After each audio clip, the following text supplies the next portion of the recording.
अच्छा अभी नहीं बताऊंगा तो पहले आप समझिए। उधर से एक बूढ़ा आदमी आके कहा अस्सलाम वालेकुम। आजकल ये बुढ़ा जवान लोग सलाम करबे एकदम नहीं। कोई बाप आज बेटा को सलाम करता है नहीं, और कोई ससुर अपने दामाद को सलाम करता है वो तो हराम है समझता है। चचा लोगों ने समझा कि अब हम उम्र से दराज हो गए, अब लोगों पर फर्ज हो गया कि हमको सलाम करें, हम पर नहीं। मेरे नबी से बड़ा कौन हो सकता है। सुभान अल्लाह भाई, सुभान अल्लाह। मेरे मुस्तफा बड़ों को भी सलाम करते थे, छोटों को भी सलाम करते थे। सुभान अल्लाह, सुभान अल्लाह। एक बूढ़े बाबा ने 9 साल के एक बच्चे को सलाम किया। उस बच्चे ने उस बाबा को देखा, बूढ़े मियाँ को, और चेहरा देखने के बाद सलाम का जवाब दिया। तो एक बार नहीं 2 बार कहा वालेकुम अस्सलाम, वालेकुम अस्सलाम। तो उस बूढ़े को भी जल्दी गुस्सा आया कि मैं बूढ़ा होकर सफेद दाढ़ी वाला तुम जैसे छोटे बच्चे को अच्छे खानदान का समझकर सलाम किया था, तुमने मेरे सलाम का जवाब न दे करके मेरा मजाक बनाया है। तो वो 9 साल का बच्चा जवाब देता है, चचा रिलैक्स रिलैक्स, गुस्से में मत आइए। ए चचा सुन, मेरा नाम अब्दुल कादिर जिलानी है। हाय सुभान अल्लाह, से बोलिए सुभान अल्लाह, सुभान अल्लाह, और सुभान मोहब्बत से बोलिए सुभान अल्लाह। ये वही अब्दुल कादिर जिलानी है जिसे दुनिया महबूब सुबानी कहती है, कुतुब रब्बानी कहती है, शाहबाज लामकानी कहती है। बड़े पीर गौसे आजम दस्तगीर वही बच्चा है। फरमाते हैं चचा मेरा नाम अब्दुल कादिर जिलानी है। अल्लाह ने मुझे लोगों से मजाक के लिए नहीं, लोगों की हिदायत के लिए पैदा किया। सुभान अल्लाह, सुभान अल्लाह, बेशक सुभान अल्लाह।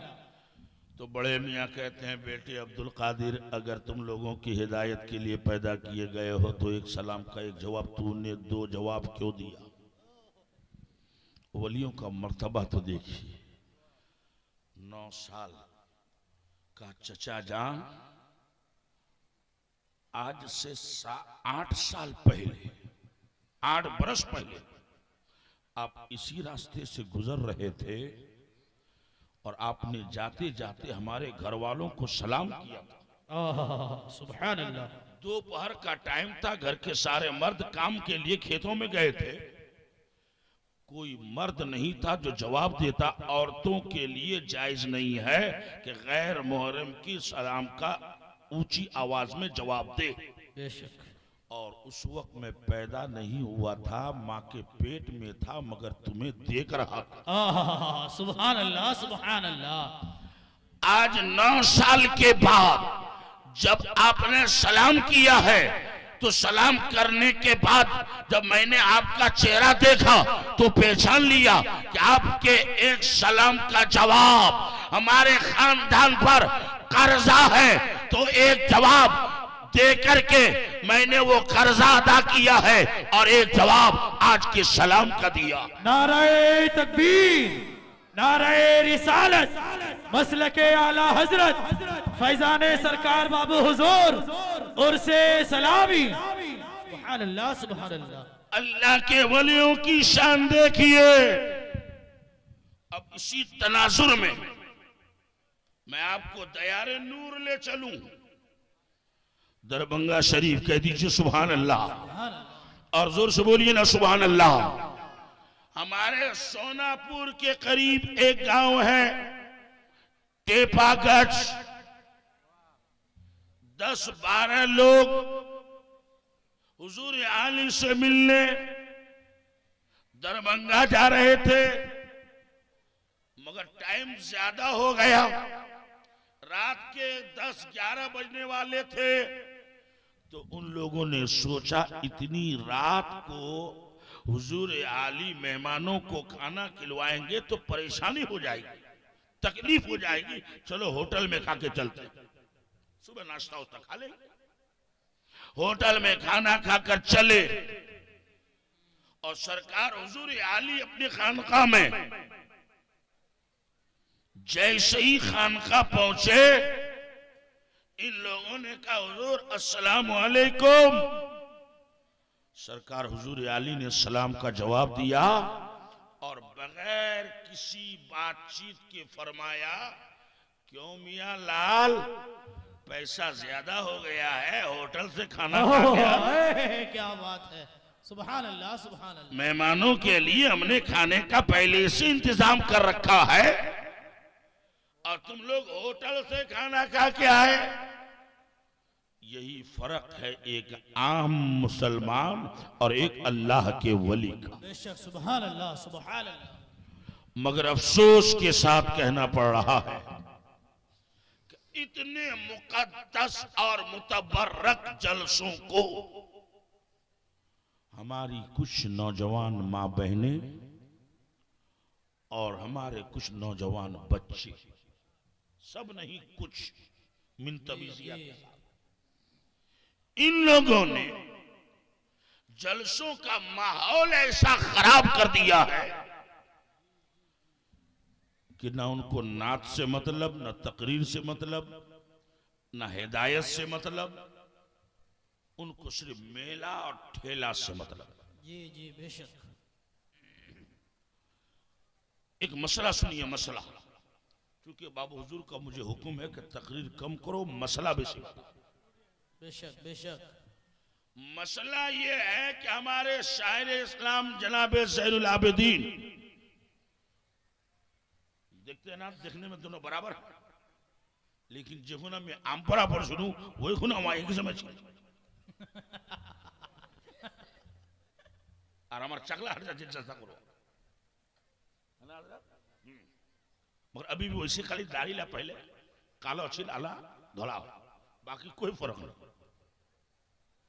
अल्लाह इनकी उम्र में बरकत दे, आमीन। आली शान मकान बनाया, बच्चों को पढ़ाया लिखाया, काम में लगाया।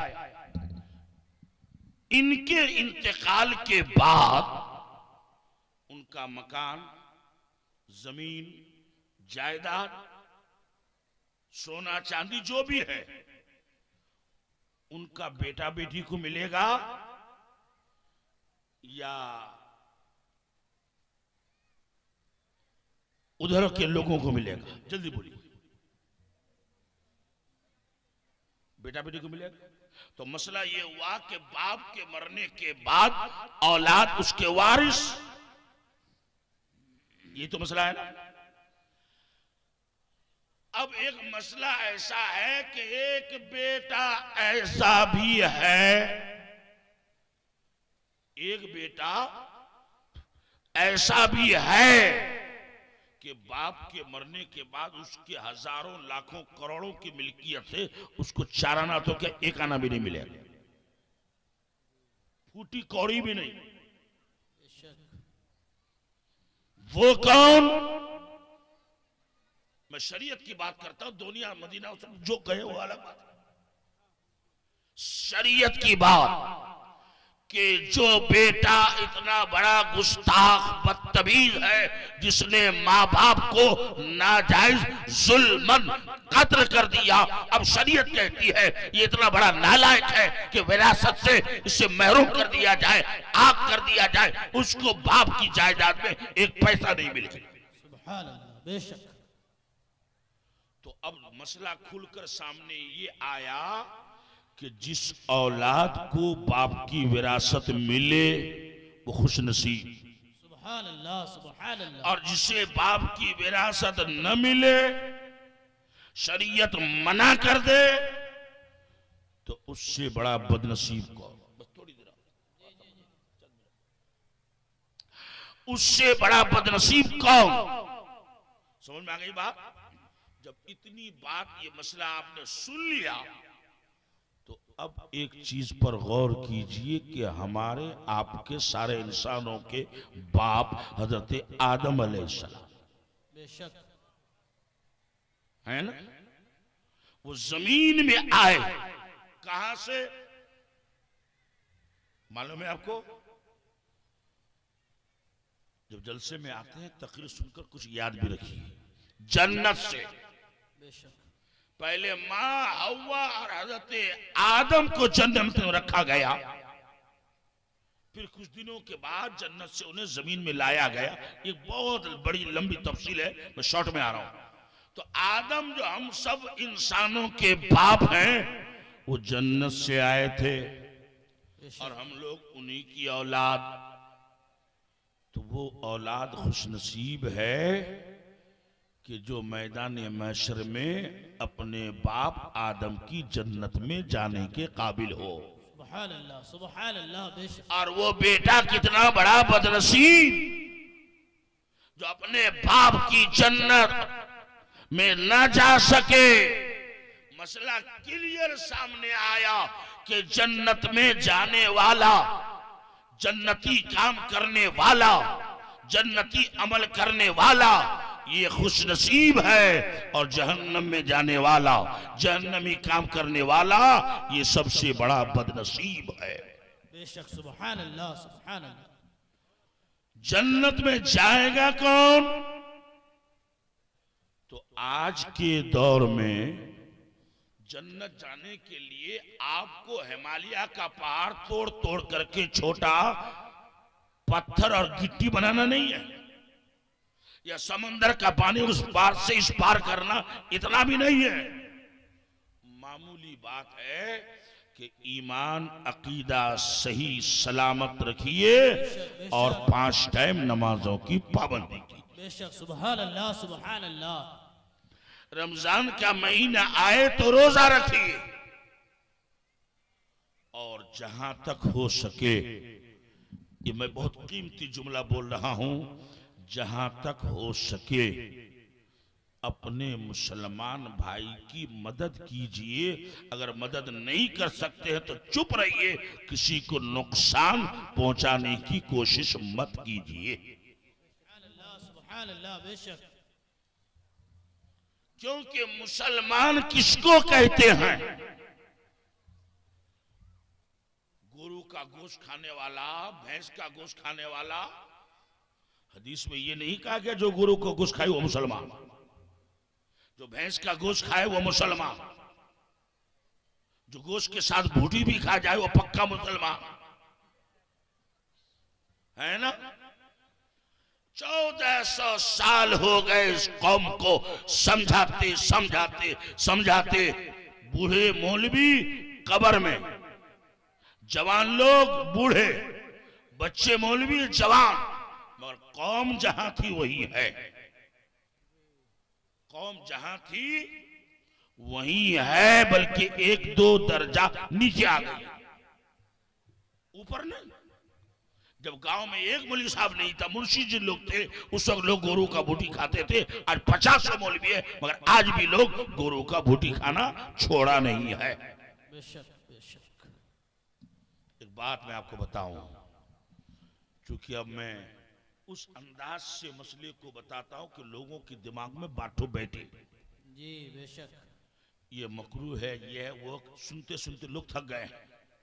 बूटी क्या है? वो एक बर्तन है गू रखने का। गोरू के पेट में जो बूटी है, गोरू का गू है उसमें। आदमी के पेट में जो बूटी है उसमें आदमी का गू है। नाम का फर्क कि ये गू वो गोबर, ये भी नापाक वो भी नापाक। बेशक बेशक।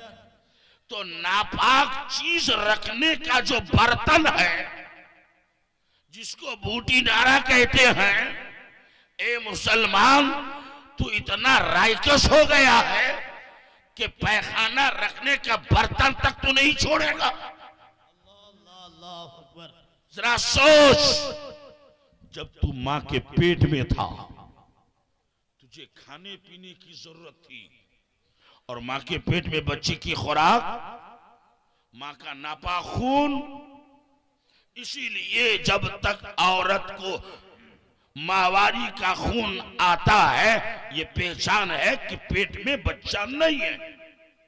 और जब बच्चा पेट में ठहरता है माहवारी का खून बंद, बेशक ये पेशान भी है और यही खून बच्चे की खुराक भी, और खुराक है नापाक। तो अगर बच्चा मां के पेट में अपनी जबान से नापाक खून खाए पिए तो जबान नापाक, रब को ये गवारा नहीं कि मेरा बंदा नापाक चीज अपनी जबान से लगाए। बेशक बेशक सुभान इसलिए अल्लाह ने अपनी कुदरते कामिला से बच्चे के पेट नाप से मां के पेट में कनेक्शन जोड़ दिया ताकि नापाक खून से उसकी ग़िज़ा मिले, बदन बढ़े। इतना छोटा है, इतना बड़ा हो जाए, मगर जबान नापाक ना हो, इसलिए कि ये जबान नापाक चीज के लिए नहीं है, गोबर खाने के लिए नहीं है, बूटी खाने के लिए नहीं है, ये सीदल की चटनी खाने के लिए नहीं है, शराब पीने के लिए नहीं है। ये जबान अल्लाह ने दी है कुरान की तिलावत के लिए, नबी पर दरूद व सलाम के लिए। सुभान अल्लाह बेशक सुभान अल्लाह, क्या बात है, सुभान अल्लाह। इसलिए अभी तक अगर बूटी खाते थे तो तौबा कर लो, बेशक तौबा कर लो। बूटी तो दूर की बात, मेरे नबी कच्चा प्याज लहसुन खाकर मस्जिद में नहीं जाते थे। बेशक बेशक सुभान अल्लाह सुभान अल्लाह। यहीं पर एक मसला बताता, जल्दी बोलिए। जो लोग बीड़ी पीते हैं वो फूंक मार के सूंघे, उसको खुद पता चलेगा कितनी बदबू आती है। तो ऐसे लोगों को मस्जिद में दाखिल होना हराम, मस्जिद में दाखिल होना हराम। जिनके मुंह से बदबू आती है, आप कहेंगे मौलवी साहब इला फिर बात खुंडे ते निकला से, बात यही लाई, लेकिन बड़ा मौलवी बड़ा अंदाजे समझा छे, हमारा छोटो मौलवी छोटो अंदाज। जिसके मुंह में बदबू हो मस्जिद में जाना उसको आराम। सरकार आला हज़रत लिखते हैं इतना मिसवाक करे, मिसवाक समझते हैं ना, काकोच मिसवाक, हेलो बरस को कहते हैं मिसवाक। ये ना हुआ एक जो मौलवी साहब तकरीर करते समझ भाई कि मिसवाक करना सुन्नत, तो एक टी बूढ़ा सुने लिया कि बकवास करना सुन्नत। अब 3 बजे जलसा खत्म, घर के बुढ़ा को उठा ले, अब ले बकबक ले बकबक ले बकबक। तो चाची कहते जी जलसा सुनी बोले पगला है गई, तो चुप मैं सुन्नत अदा कर रहा हूं। मिसवाक सुन्नत है, और ये इतनी प्यारी सुन्नत नबी को इस कदर पसंद कि आखिरी वक्त में मेरे नबी हजरत आयशा की गोद में सर रखे हुए, रूह निकलने का टाइम बिल्कुल करीब, हजरत अबू बकर का बेटा हजरत आयशा का भाई मेरे नबी के आंगन में आया, उनके हाथ में मिसवाक थी।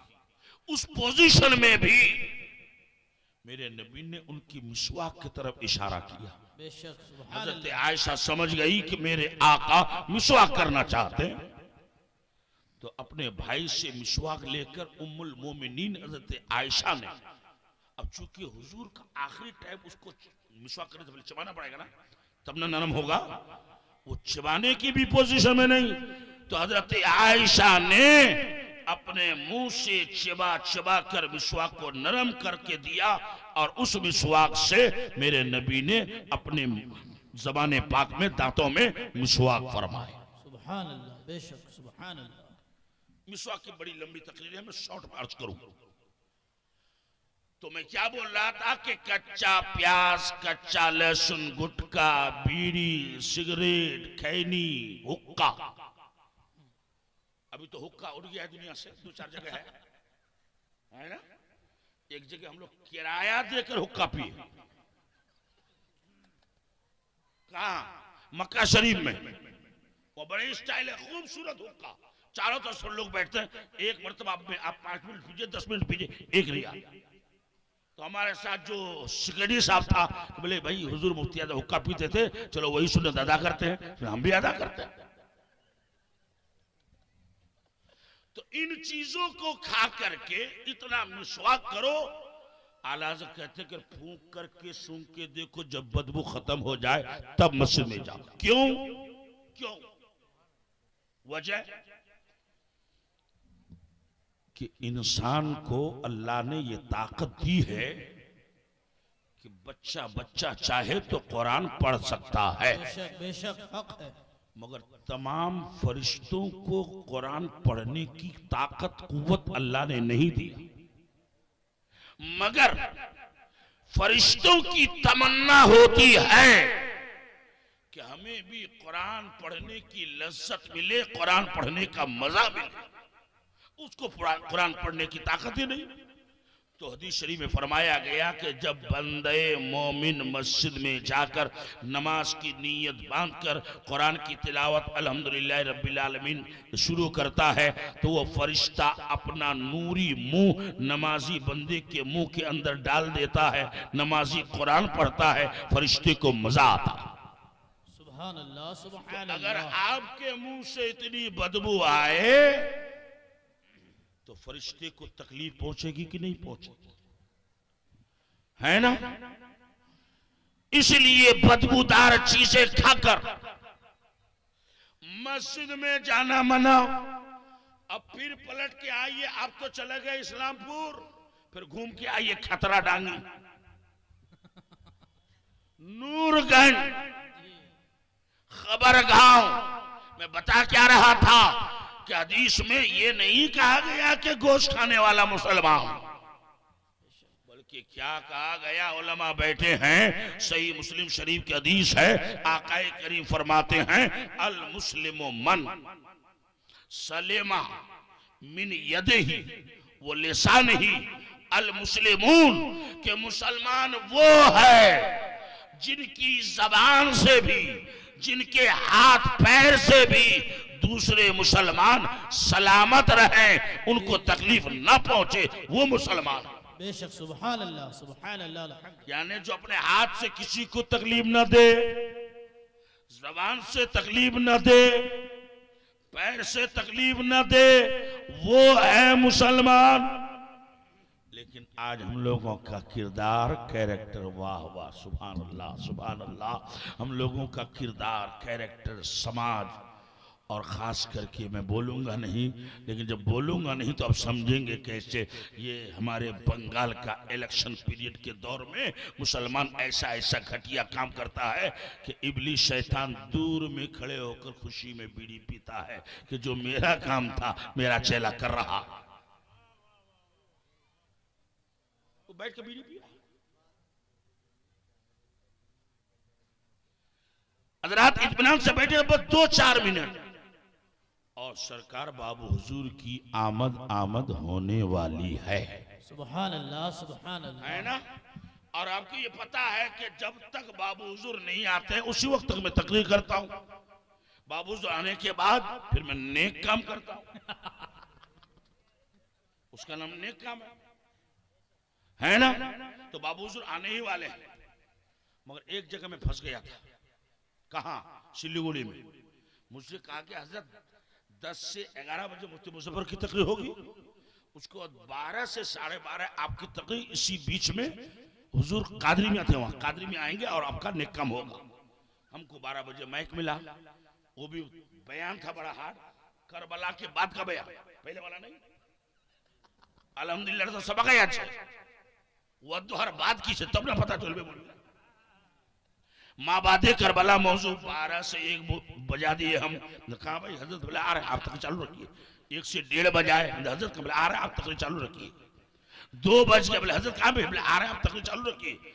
2:30 बजे तब हजरत आए। अल्लाहु अकबर। अब वो सिलीगुड़ी का वाकया है कि एक मुली साहब को बुलाया कि हमारे मिलाद शरीफ बेचारा चला गया, तो देखा कि वो 2 ही आदमी है। बोले आपके मिलाद में है ना? तो तकरीर बोला होगी। बोले लोग क्या हम हैं? उसमें से एक मालिक था, एक उसका नौकर, चाय पिला के मुझे साहब तकरीर चालू कीजिए। अब बेचारा फंस गया, चालू किया, 10-15 मिनट हुई तो मालिक ने पॉकेट में हाथ घुसाया, 100 टका निकाल कर नौकर को दिया कि मुझे साहब तकरीर कर रहा है, हम सुन रहे हैं, तुम जाके लड्डू ले आओ। अब एक तकरीर कर रहा है, एक सुन रहा, उसको आने में हो गई देरी। तो वो मालिक क्या कहता है कि मौलाना ये मेरा नौकर कमीना कहां गया, अब तक आया नहीं, तुम तकरीर चालू रखना, मैं उसको लेके आता हूं।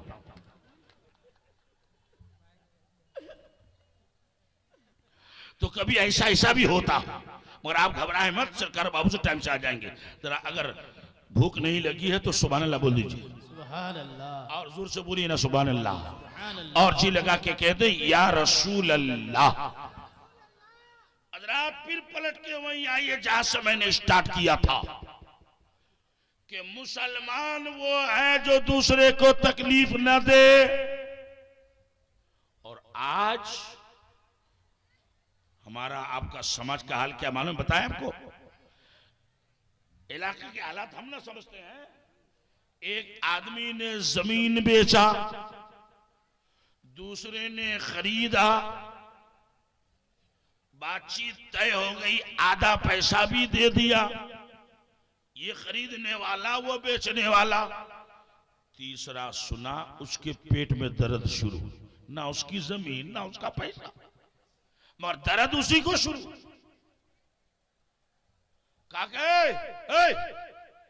फला आदमी ने तुम्हारे पास जमीन बेचा है? बोले हाँ बेचा है। पैसा ले लियो ना? बोले हाँ ले लिए है, 2-3 हजार बाकी है। कि वो भी पैसा ले लो, रजिस्ट्री मत देना, रजिस्ट्री मत देना। उसने शैतान वाली बुद्धि इसको दी, अब उसके दिमाग में बात बैठ गई। अब पैसा देने वाला बेचारा चक्कर काट रहा, बोला आज तो हमारा ऑफिस मीटिंग है, मंगलवार हो मंगल गेल, आज तो हो नहीं, बुधवार हो, 1 हफ्ता खत्म, 1 महीना खत्म, 1 साल खत्म।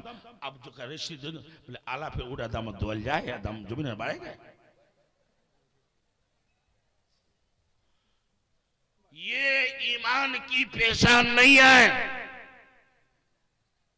मेरे नबी ने एक यहूदी के साथ एक सौदा किया। सौदा समझते ना, किना बेचा, जो दाम तय हुआ, मेरे नबी ने कहा ठीक है कल तुम्हें वो पैसे मिल जाएंगे, तुमको घोड़ा देना पड़ेगा। जब दूसरे दिन मेरे नबी पैसा लेकर गए तो उस यहूदी की नीयत हो गई खराब कि कल तो हम 1000 में बेचे थे, आज वो घोड़ा 1500 में बिकेगा, इसलिए घोड़ा हम देंगे नहीं। वो यहूदी कहता है ए मोहम्मद, तुम्हारा हमारा कोई सौदा लेन देन कीना बेचा व्यवसा कुछ नहीं हुआ। मेरे नबी ने फरमाया कल तो इतने में तय हुआ। तो यहूदी को मिल गया मौका कि अगर तय हुआ था कौन गवाह था, लाइए गवाह, गवाह लाइए। और इत्तेफाक की बात, जब सौदा तय हुआ था उस वक्त कोई गवाह नहीं था। सुन रहे ना? बस इधर ध्यान दीजिए, बाबूजी आने वाले हैं, आने वाला नहीं है बल्कि आ गए हैं, खड़े हो जाइए। तोड़ने नहीं, दुनिया में कानून देने के लिए आए थे। मुस्तफा जाने रहमत ने उस सहाबी से पूछा कि तुम तो कल मौजूद थे ही नहीं जब मेरा इनसे लेन देन हो रहा था, तो फिर तुमने गवाही कैसे दे दी कि इतने में सौदा हुआ है? तुम तो मौजूद नहीं थे। तो उस सहाबी रसूल, आशिक़े रसूल, दीवाने रसूल का जवाब सुनिए, और सुनने से पहले जरा एक बार सुभान अल्लाह बोल दीजिए, और मोहब्बत से बोल दीजिए, और जी लगा के कह दीजिए या रसूल अल्लाह। उस आशिक़े रसूल ने जवाब क्या दिया? ए अल्लाह के रसूल, हमने खुदा को देखा नहीं, आपके कहने से माना। हमने जन्नत को देखा नहीं, आपके कहने से माना है। हमने जहन्नम को देखा नहीं, आपके कहने से माना है। पुल सिरात को देखा नहीं, आपके कहने से माना है। कब्र में क्या होगा हमने देखा नहीं, आपके कहने से माना है। ए पैगंबर, जब आसमान की बातें आपके कहने से हम मानते हैं तो ये क्यों ना माने जब आप अपनी जबान से कह रहे हैं कि सौदा हुआ है तो यकीनन हुआ है। तब मुस्तफा ने उस सहाबी को इनाम क्या दिया? सरकार ने फरमाया किसी भी मामले में 2 गवाह की जरूरत है। चांद देखने में 2 गवाह, निकाह पढ़ाने में 2 गवाह, है ना, हर चीज में 2 गवाह। मगर मेरा ये सहाबी तन्हा गवाही दे दे तो इनकी तन्हा गवाही 2 आदमी के गवाही के बराबर मान लिया जाए। उस मुकद्दस आशिक रसूल का नाम हजरत खुज़ैमा रज़ियल्लाहु ताला अन्हु। तो मुसलमान की शान ये, और आज हमारा और आपका समाज बिगड़ता जा रहा है। ये जलसा जुलूस बुजुर्गों ने बिला वजह बगैर मकसद के चालू नहीं किया था। मकसद था कि ये मौलवी मौलाना लोग मदरसे में पढ़कर के दीन को सीखा है, अवाम कहाँ से सीखेगी? इनको नमाज का मसला कैसे मालूम होगा? रोजा का मसला कैसे मालूम होगा? हलाल हराम कौन बताएगा? इन्हीं चीजों को सिखाने, पढ़ाने, बताने के लिए बुजुर्गों ने जलसों को रवाज दिया था। मगर आज हमारे कुछ लोग मेला और ठेला करके जलसों का तकद्दुस बर्बाद कर रहे हैं। अल्लाह उन नौजवान लड़कों और लड़कियों को हिदायत अता फरमाए। बड़े अफसोस के साथ कहना पड़ रहा है, ये हमारे नौजवान जिनके पैंट में 70 जगह फटी फटी काट दिया ना, बोले काहे? बोले हजरत ये स्टाइल है, स्टाइल। और एक जमाना चूल निकली एकदम एक ब्रिटिश वाला फेल। बोले ये क्या है भाई? हजरत इसका नाम है तेरे नाम। अब पर एक नया डिजाइन है, चारों पकाए छाटे ठोक ठोकिया एलपी छाट और बीचत मुर्गा मुर्डरा सा छाता उड़ल नंबर की बोले हजरत इसका नाम है हेनी सिंह छाट। और जितने लड़के हेनी सिंह छाट छाटते हैं, अल्लाह महफूज रखे, बड़ा होने के बाद उसको ब्रेन हेमरेज का, दिमाग का मर्ज होने का डर है, खतरा है। क्योंकि जहां चूल छाट लिया धक धक मैदान, तो सूरज की धूप वहां लगी, और जहां चूल है वहां लगा ही नहीं। तो एक ही चीज में कहीं धूप कहीं छाव, कहीं रात कहीं दिन, तो उससे दिमाग पे असर पड़ता है। बड़े होकर वो बच्चा बीमार पड़ जाता है ना। बस एक मसला और सुन लीजिए, उसके बाद मैं नेक काम करता हूं। कुछ लोग नमाज पढ़ते हैं, कुछ लोग काफी में कहा कि मिन हुम, ये मिन तबीजिया है ना, बाज। तो सजदे के टाइम दोनों पैर की उंगलियों को जमीन से 3-4 आंगुल ऊपर उठा के रखता है। जैसे ट्रैक्टर का हल बहने वाला जमीन में हल देता है, उसी ट्रैक्टर को रोड में ले जाएगा तो हल को उठा के रखता है। तो ऐसे कुछ लोग सजदे में दोनों पैर ट्रैक्टर के हल की तरह ऊपर उठा के रखता है। और मसला क्या है? उंगली को जमीन में ऐसे लगा गाड़ देना। एक उंगली जो पैर में मोटी उंगली है, जिसको हम लोग अपनी बोली में क्या बोलते हैं, बंटांग, उसको जमीन से लगाकर दबाना सजदे की हालत में मर्दों के लिए ये फर्ज है। 3 उंगलियों को दबाना, जमीन में लगाना मर्दों के लिए ये वाजिब है, और 5 उंगलियों को लगाना ये सुन्नत है। अब जो ट्रैक्टर के हाल की तरह ऊपर उठा के रखा, ना पांचों लगा, ना तीन, ना एक, तो फर्ज अदा नहीं। और जब फर्ज ही अदा नहीं तो आपका सजदा नहीं, और जब सजदा नहीं तो नमाज नहीं। इन्हीं मसलों को सीखने के लिए बुजुर्गों ने जलसों को रवाज दिया है ना। मैं आज बहुत खुश हूं कि बहुत पहले से ही मुझे स्टेज में बैठने का मौका मिला है, क्योंकि मैं 10 बजे यहाँ आ गया था, है ना।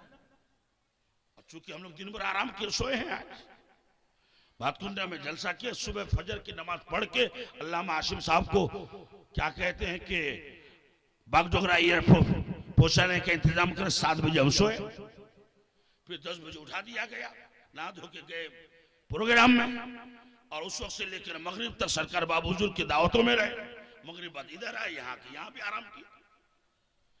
बहरहाल तो जलसों में इन मसलों को आप सीखा कीजिए। गोरू का भूटी मत खाइए,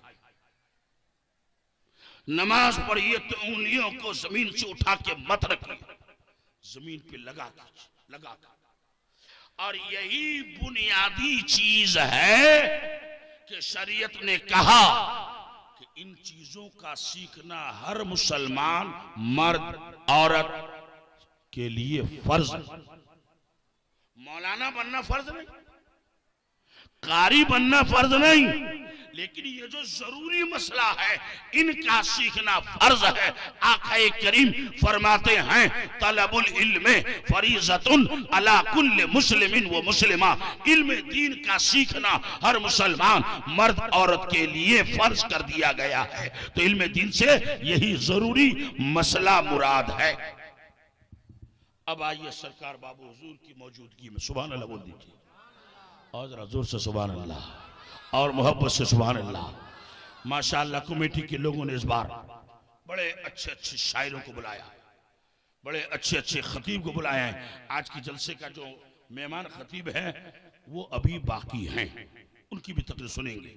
अब उर्स सलामी में बुजुर्गों की बारगाह में अपनी अकीदत पेश करने के लिए सरकार हुजूर आली की मोहब्बत में, सरकार बाबू हुजूर की उल्फत में मैं एक ऐसे दीवाने को आवाज देना चाहता हूं जो हमारी पहली बोली पर सिर्फ 2500 रुपया लाकर